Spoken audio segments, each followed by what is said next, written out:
Alright, let's talk Alan Wake 2. I gotta start with something. I hate horror, man. Not my genre, not at all. Quick TLDR of me with horror. I played Slenderman as a kid on a crusty old laptop with my mates, and that would keep me awake at night, okay? And aside from that, I've only ever touched the RE2 remake, the RE4 remake, and Dead Space earlier this year. But I'd argue more that at least Dead Space and RE4 are more on the action side of things.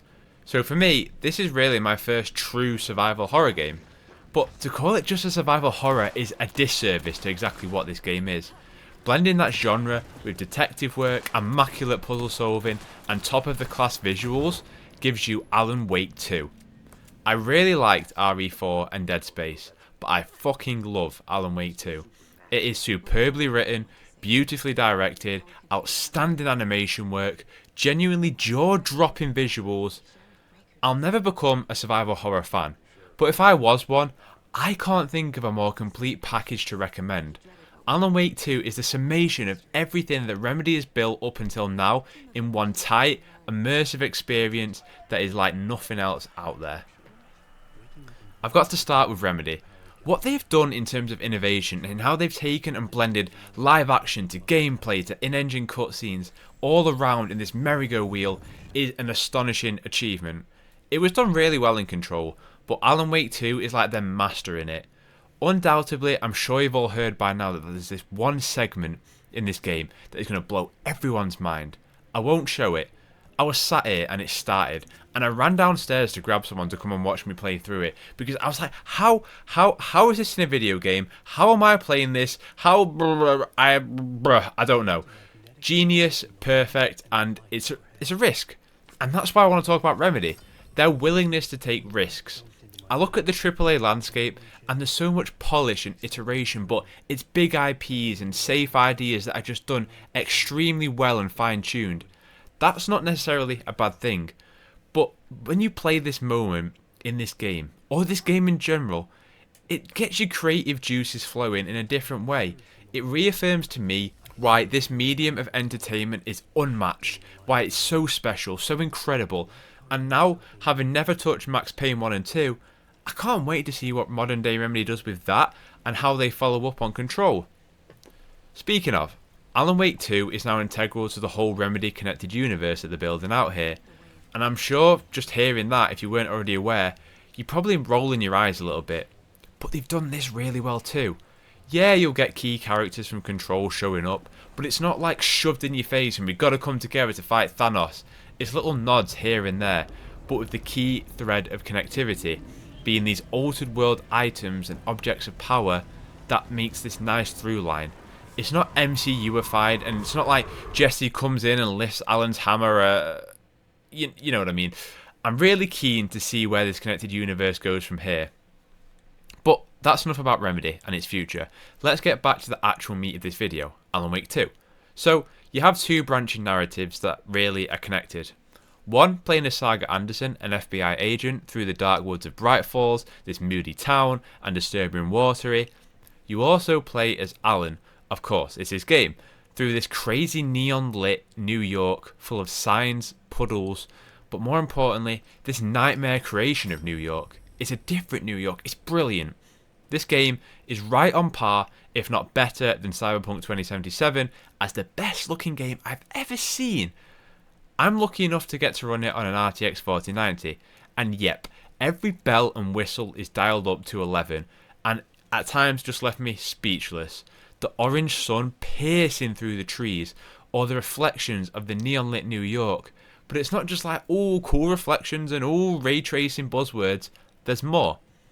There's a style to both worlds that are so distinct and yet so familiar in what they're trying to show off. Animations on faces, movement, sound design, it's all there, all just top-notch stuff that is really pushing the boundaries of what the current technology of gaming can produce. If there's one thing that does hold it back, I don't particularly enjoy the gameplay.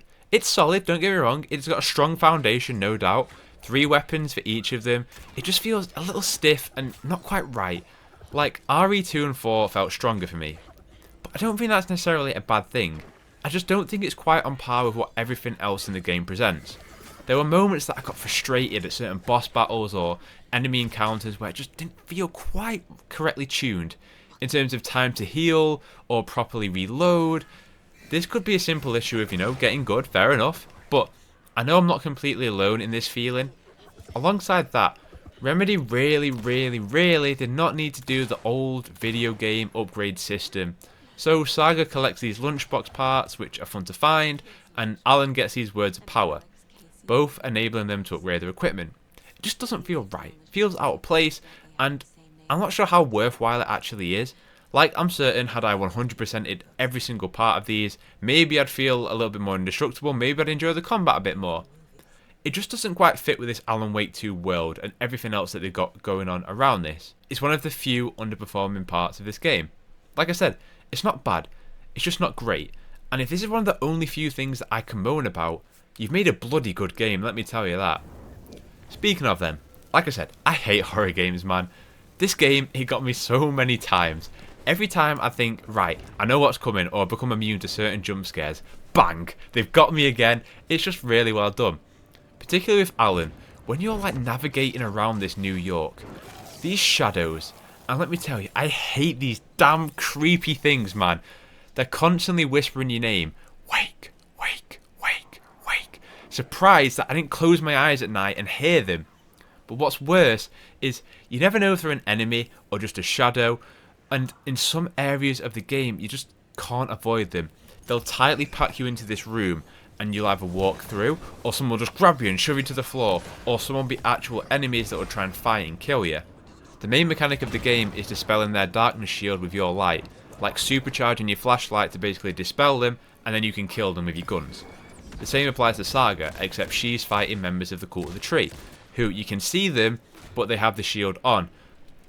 The game really makes you feel like every shot counts, and if you miss one, you feel like you're really going to suffer for it. You don't. The ammo economy is pretty good, but some of these enemies do feel really spongy. Boss battles aside from the first, they're done pretty nicely. They're not just big tanks with health bars, they have nice, fresh mechanics, they stay interesting enough. Like I said, if they were this, I don't think the gameplay would have supported it. As for the overlying thread of the game, like I say, two branching narratives, and at a certain point, the game's like, okay, choose, how do you want to play? Do you want to do a chapter of Saga and then Alan? Or do you want to just do it all as Alan and then go back to Saga and do all the Saga stuff and vice versa? Ultimately ending with a point of no return for both, where you wrap it all up. I did all of Saga stuff first and then switched to Alan.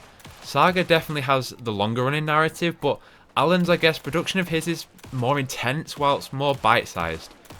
Saga's is probably around twice the size of Alan's in terms of length, but they're definitely of equal quality. Both storylines play on what each character is great at, right? So Saga, she's a detective. She has this mind palace which you can transport to at any time. And don't get me wrong, you're never overly puzzling your mind in terms of trying to work stuff out, but it does a great job of making you feel like you're working it out. Her case board allows for you to piece together evidence next to her questions, like, okay, where did so-and-so go? And you drag a piece of evidence next to that question. Simple, but effective. It also acts as a great reminder, so if you finish a chapter and you want to remind yourself what happened in the prior one, you can do as a case closed file. There's also profiling, where she'll dig deep into the mind palace to see is someone telling the truth, or hiding something, or trying to figure out what their motives are. The detective aspects of this game are really scratching that itch that I've had ever since LA Noire all those years ago. As for Alan Wake, it's genius, it's really good. So, Alan's a writer, so you're trying to work out what the hell is going on here.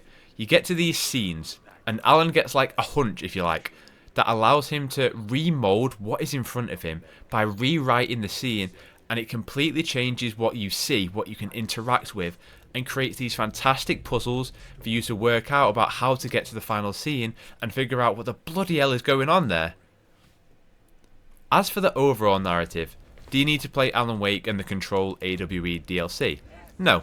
I didn't play the first game, I played the Control DLC, which I did do a video on my channel about that I really loved, I'll put the link in the description, but I would probably recommend a recap of the first. I watched IGN's one of Sam Lake recapping it. You know, talking to Sam Lake, we gotta talk about him. He's a genius, man. I think this game is the start of him being looked at like a Kojima, I really do. The bollocks to put him in the game, and he's heavily involved by the way, playing as Casey, And that's all I'll say on that. But it just feeds back about what I said at the top about the live action scenes in this game. The thing is, they're not perfectly directed and shot, but I feel like this is intentional. It really deepened my immersion of this game. Usually, during some cutscenes, I'll maybe pick up my phone or lean back, but every time I was engrossed in what was happening. Every song, detail, moment, just incredible. They're so terrifically interwoven into the main narrative. You're probably thinking, you've not spoken much about the overall narrative. That's because I kind of don't want to. It would take a lot of surprises of characters, of deeply important plot lines, away from what you would experience. It's so good. Unlike many games, when there's some kind of mystery, it kind of dampens it when you figure out exactly what is going on. This one ends superbly, and it doesn't just die down, it's a terrific journey right the way through to credits. So, should you play this if you don't like horror? Yes, I really think you should. I would maybe recommend playing it on story so that those intense sequences feel a little less intense, but the story they've wrote, the characters they've developed, and the world that they've built is nothing short of a masterpiece. It is deserving of a Game of the Year nomination, and Alan Wake 2 is the first horror game I've absolutely loved. So now, let me know in the comments, are you playing Alan Wake 2? Have you beat it? Let's talk about it. If you enjoyed this video, please drop me a like, it really helps me and my channel out. I would massively appreciate it. If you want more of me just banging on about things that I've really enjoyed, hit that subscribe button. Have a terrific day, and I'll catch you in the next one.